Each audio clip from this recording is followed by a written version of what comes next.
ассалому алайкум ёру дӯстон, муҳтарам ҳаводори канал ва инчунин муҳтарам ҳаводори мухлисони футбол.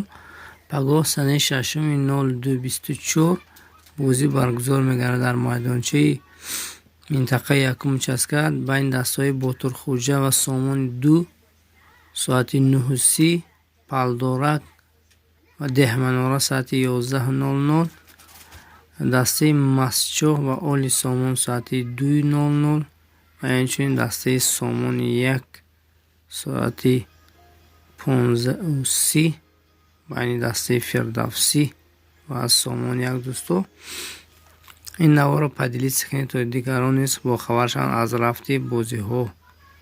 воқеъ сарбаланду хонобод бошед. ҳатман падилиса кунед, то ин ки дигарон хабардор шаванд.